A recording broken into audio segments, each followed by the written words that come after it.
Minor బాలికను అత్యాచార యత్నం చేసిన ఘటనలో బండి భగీరథ్ను కాంగ్రెస్ పార్టీ ప్రభుత్వం కాపాడే ప్రయత్నం చేస్తుందని భూపాలపల్లి మాజీ జెడ్పీ చైర్పర్సన్ జక్కు శ్రీహర్షిని రాకేష్ అన్నారు.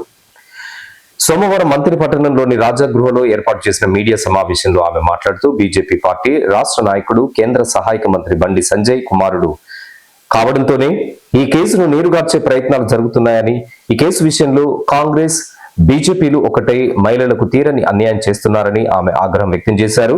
మహిళలకు అండగా ఉంటామని, రక్షణ కల్పిస్తామంటూ రాష్ట్ర ముఖ్యమంత్రి రేవంత్ రెడ్డి పదే పదే చెప్తున్నారని, మైనర్ బాలిక అత్యాచార యత్నం కేసుపై ఇప్పటి వరకు స్పందించకపోవడం, ఇప్పటి వరకు భగీరథ్ను అరెస్టు చేయకపోవడం చూస్తుంటే అర్థమవుతుందని అన్నారు.